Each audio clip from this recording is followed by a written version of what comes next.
Tēnā koutou te whānau o Auckland Unitarian. Tēnā koutou nā manuhiri. No mai, haere mai ki tēnei whare karakia a te atua. Tēnā koutou, tēnā tātou katoa.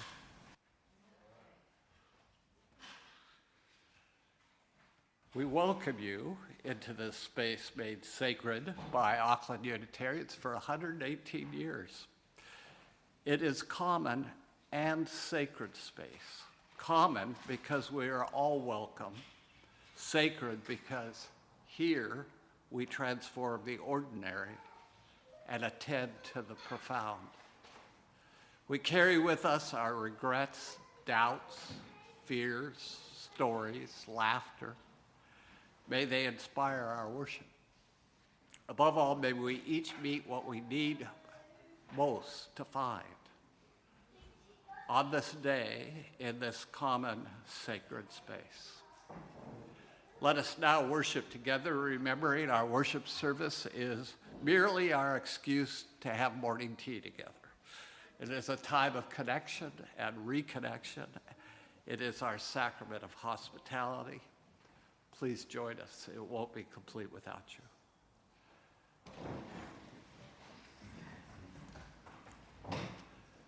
My opening words are an excerpt from Carl Sagan's essay, The Burden of Skepticism. In the history of science, there is an instructive procession for major intellectual battles that turn out, all of them, to be about how central human beings are. We could call them battles about the anti-Copernican conceit. Here are some of the issues.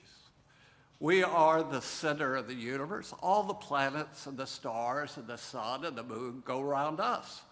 Boy, we must be something really special. That was the prevailing belief until the time of Copernicus. A lot of people liked it because it gave them a personally unwarranted central position in the universe. The mere fact that you were on Earth made you privileged. That felt good.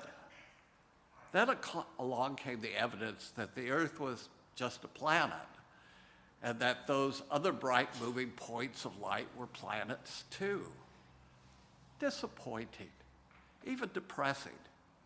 Better when we were central and unique. But at least our sun is at the center of the universe.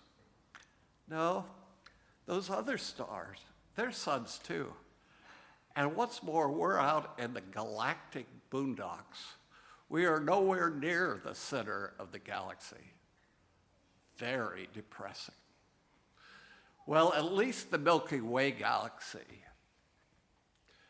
is at the center of the universe. Then a little more progress in science, we find there isn't any such thing as the center of the universe. What's more, there are 100 billion other galaxies. Nothing special about this one. Deep gloom. Well, at least we humans are the pinnacle of creation. We're separate. All those other creatures, plants and animals, they're lower. We're higher. We have no connection with them. Every living thing has been created separately. Then along comes Darwin. We find an evolutionary continuum. We're closely connected to the other beasts and vegetables. What's more, the closest biological relatives to us are chimpanzees. Those are close relatives? Those guys? It's an embarrassment. Did you ever go to the zoo and watch them? Do you know what they do? Imagine in Victorian England when Darwin produced this insight, what an awkward truth it was. There are other important examples. The privilege reference frames in physics and the unconscious mind in psychology. That I'll pass over. At least we are the most intelligent creatures in the whole universe.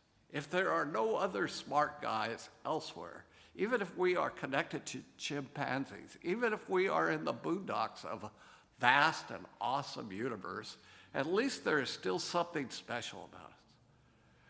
But the moment we find extraterrestrial intelligence, that last bit of conceit is gone. I think some of the resistance to the idea of extraterrestrial intelligence is due to the anti-Copernican conceit. Likewise, without taking sides in the debate on whether other animals, higher primates, especially great apes, are intelligent or have language, that's clearly on an emotional level the same issue. If we define humans as creatures who have language and no one else has language, at least we are unique in that regard.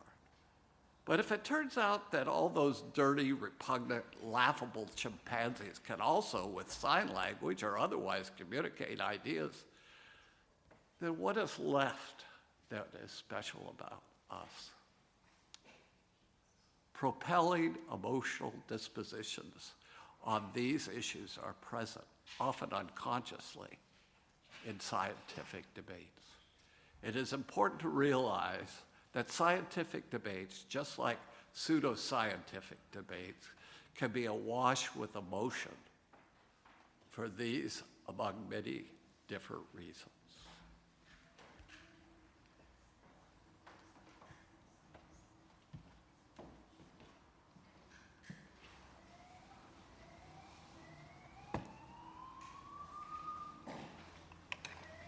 As we light our chalice,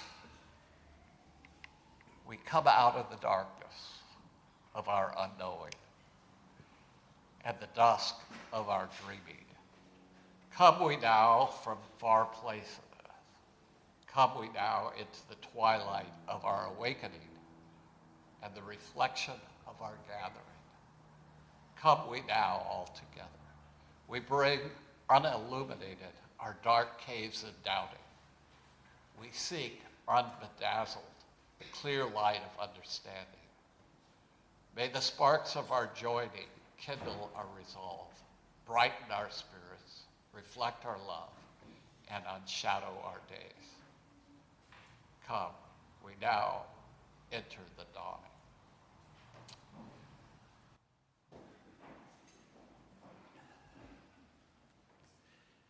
In a sermon preached to the Oxford Unitarian congregation, the Anglican Bishop of Oxford, John Pritchard, opens by quoting the writer Julian Barnes. "I don't believe in God, but I miss him." Barnes goes on to say, "God is dead, and without him, human beings can get up off their knees and assume their full height, and yet this height turns out to be quite dwarfish. Religion used to offer consolation for the travails of life and reward at the end of it for the faithful. But above and beyond these treats, it gave human life a sense of context and therefore seriousness. But was it true? No. Then why miss it? Because it was a supreme fiction, and it is normal to feel bereft on closing a great novel." If Bishop Pritchard, an unabashed doubter, had been my priest when I was 16, my spiritual journey may have taken a different course. At the time, I was the chaplain of my youth group. As chaplain, my primary duty was to write a column for our youth newsletter. Previous chaplains had written brief items that had little meat on them, but my first one was a response to the most recent April 1966 issue of Time magazine with "Is God Dead?" in large typeface on the cover. The story by Time religion editor John Elson and the gut punch question on the cover inspired countless angry sermons and 3,421 letters from readers. For example, Your ugly cover is blasphemous outrage. The National Review responded by asking whether time was, in fact, the dead one. Bob Dylan even criticized it in a 1978 interview with Playboy. I didn't happen to read that. If you were God, how would you like to see that written about yourself? Those three words that had stirred debate among a few radical theologians and most of Europe's philosophical community had suddenly captured the imaginations and fears of the nation. You've met me. How could I not respond to such furor? I wrote a lengthy response that basically agreed with Nietzsche's position that God was dead, but I could still affirm my faith in the man, Jesus. After submitting it for publication, I eagerly awaited receiving the newsletter in the mail. It came, but my article was not in it. It turns out the church's superintendent of Sunday school was appalled and chose not to print it, lest, like Socrates, I corrupt the youth by instilling doubt. I was filled with teenage self-righteous anger. I remember my father going to the priest to rectify the situation. It was agreed it would be sent out separately. When it came out, it was an insert in an article by the priest trying to explain away my conclusions. If I was angry before, I was now infuriated. Little did I know it then, but he had set me on a course that would eventually lead to my being a Unitarian Universalist. For as time would tell, I needed a spiritual home less afraid of doubt than of certainty. Doubt can be a tool that will lead us to deeper places, deeper understandings, deeper insights into how we can live in the world in the midst of life's uncertainty. But doubt doesn't always function this way. There's a story of the Buddha's enlightenment that tells of his sitting under the Bodhi tree, doing battle with Mara, Lord of Illusions, who tried to distract him. After reaching enlightenment, he spent 7 more days offering his thanks to the tree for sheltering him. Then, as he stepped away from the tree and onto a nearby path, he met a man on the road. The man, seeing this odd look on the Buddha's face, asked him, "Are you a god?" To which Buddha replied, "No, I'm awake." After hearing the Buddha's reply, the man said, "Huh? We'll see," and walked away. So the first person the Buddha met was a doubter.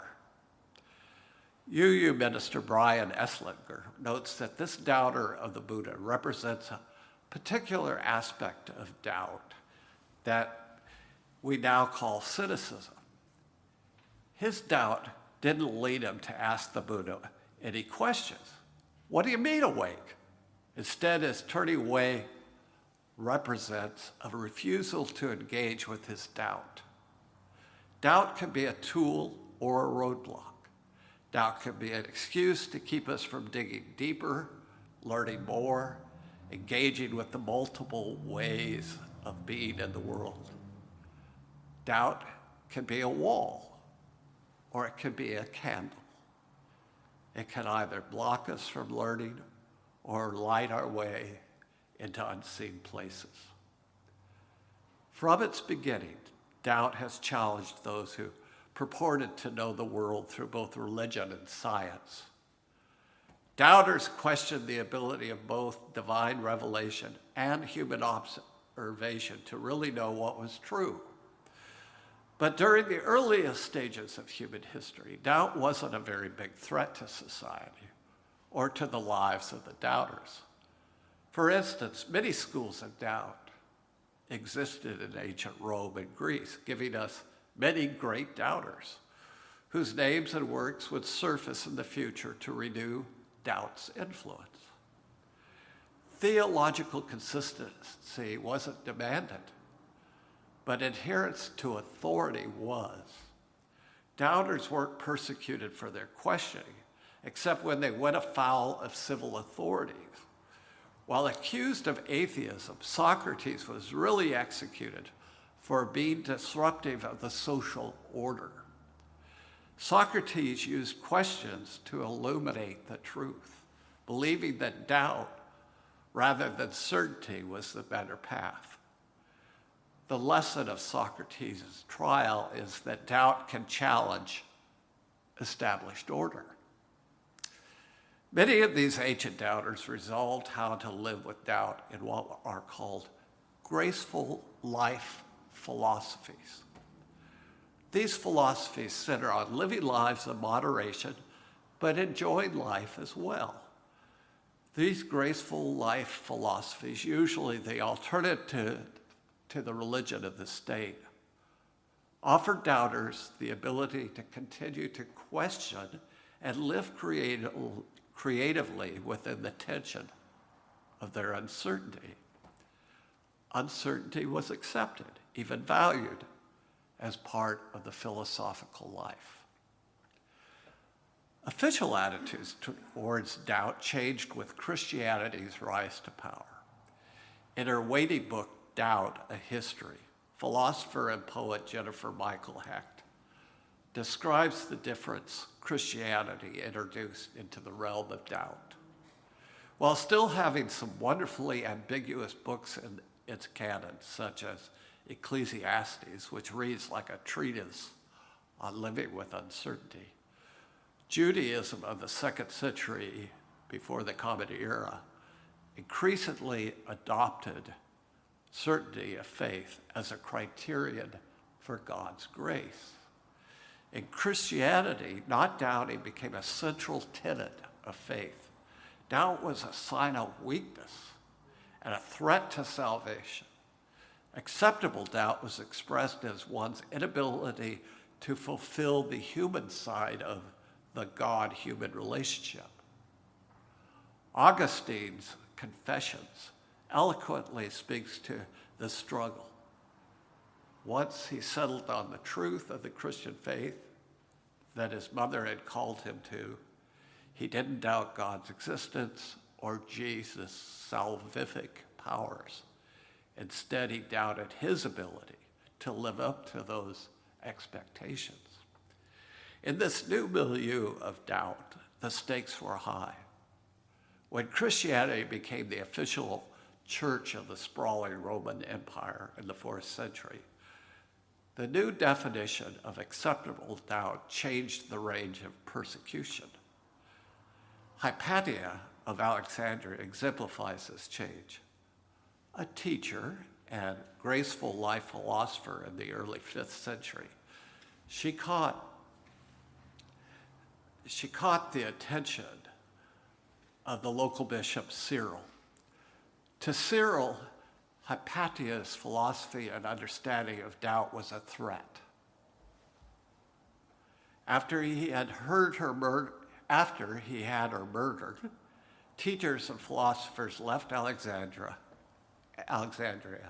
and the graceful life philosophies were banished from Europe. The great works of doubt from the past were burned or became Latin grammar tutors in the monasteries. There they were not to be studied, but copied for calligraphy practice. In the Western world, the tradition of doubt was not lost, but severely stifled. To doubt any component of the church's teaching or theology was seen as doubting it all. While Christians had earlier been persecuted, not for their beliefs, but for failing to render unto Caesar, persecution now focused on their doubt. Christianity is not unique in this tradition. In varying degrees, most religions have engaged in persecution of those who doubt and those who threaten civil order. As the power of the church became the only thread holding together the old empire, doubt changed again. People such as Luther and Calvin doubted the integrity of the church in their time. Now it was the institutional church and some of the practices it required that were doubted. So these doubters formed new conclusions and then started their own religions. Once the new religions were formed, their doubt was sated and they built walls. Many times, doubters are those who question the prevalent worldview of their society, which is why doubt differs in different parts of the world. Many of these doubters assert alternative views with equal certainty. They may have begun with doubt, but they often end with certainty and become as dogmatic as those whose views they rejected. This has even been true within Unitarian Universalism.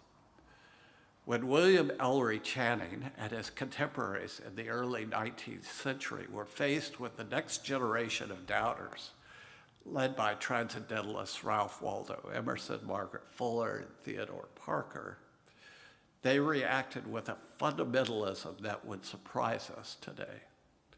Reformers who doubted the truths of those they seek to reform often become equally unyielding when they establish the new truth. In the Western tradition, one philosopher who unflinchingly followed his doubt was David Hume.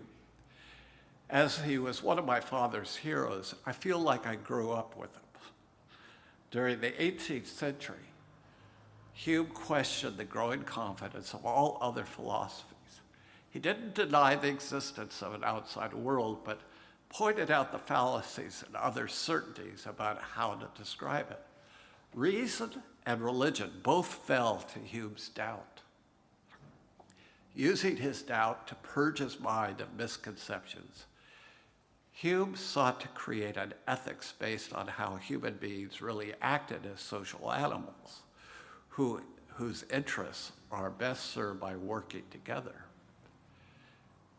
His impact on modern doubt is significant, as he challenged the validity of understanding reason without emotion and our own bias of our preconceptions.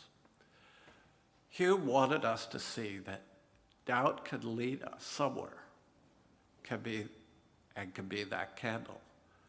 Many times, doubters' questions have led them to see injustice, especially in the roles of women and treatment of our fellow human beings. Now we are seeing questions about humanity's perception of being at the top of the evolutionary chain, leading us to seek environmental justice. How we doubt matters. This was evident in the difference between two 10th century Islamic doubters, Ibn al-Rawandi and Abu Bakr al-Razi. They both questioned Muhammad's exclusive prophecy and the concepts of how Allah could be omniscient and just, among other details of Islam. But the difference lay in how they channeled their doubt. Ibn al-Rawandi was hated for his sarcasm and chose the role of the outsider. Abu Bakr al-Razi, on the other hand, chose to create a better world. He was known for his kindness and generosity and was called one of the most creative geniuses of medieval medicine. Just as Abu Bakr al-Razi's questions led him to seek a better world within his doubt, so too these questions have influenced Unitarian Universalism. Our questioning of salvation for the few and our belief in the inherent worth of people led to our engagement in the women's suffrage movement, in making conditions better for the mentally ill, in education for children, and in abolition movements. Our challenge is to seek a balance between certainty enough to act and doubt enough to continue learning. As UU theologian Paul Razor writes, religious liberalism often involves a willingness to affirm faith without certainty. Let me say that again. to affirm faith without certainty. This is not the same thing as faith without conviction. It does mean that religious liberals tend to hold faith claims with a certain tentativeness. This is partly a result of a mindset that is always testing and second-guessing itself, and reflects a commitment to open-ended inquiry and the realization that truth is not given once and for all. My faith convictions tell me with certainty that how we act in the world can make a difference. My doubt reminds me that truth has at least three forms: what I think, what you think, and what actually is. This means we must follow the candle of doubt, not allowing our skepticism to wall us off, but following the illumination our questions provide. It's hard work to think for ourselves. It's hard to follow the questions in our own lives. That's why Augustine was so torn, wanting security rather than doubt. That's why people kept returning to a Hasidic rabbi who had told them to think for themselves. He grew so tired of their going to him for answers that he wrote a sign: any two questions answered for $100. One of his richest followers had two questions that he just had to get the answers to. So he went to the rabbi. As he handed over the $100, he said, $100? Isn't that a bit steep? Yes, said the rabbi. And your second question?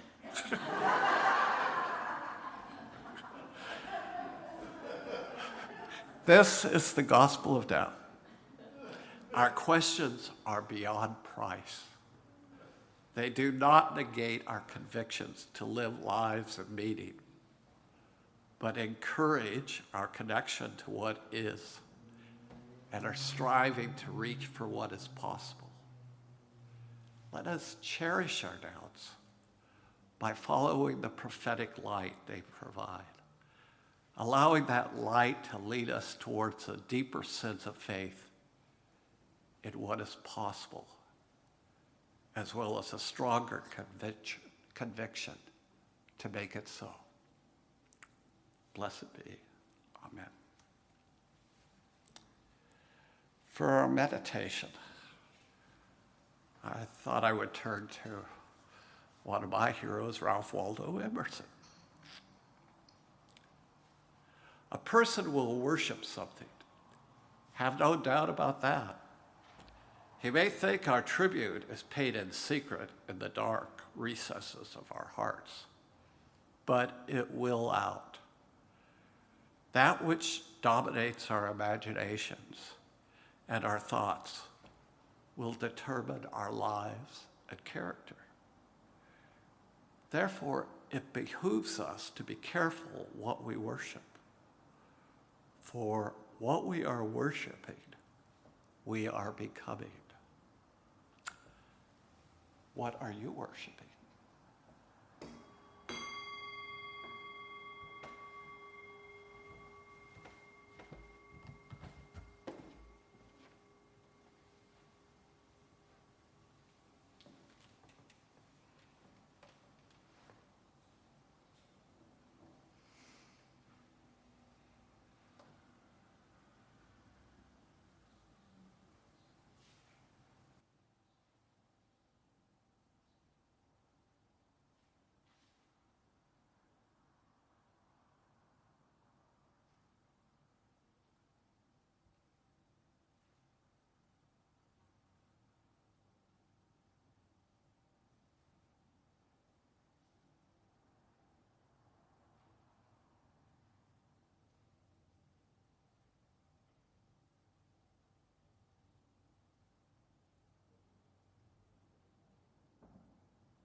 My closing words. Go your ways, knowing not the answers to all things, yet seeking always the answer to one more thing that you know.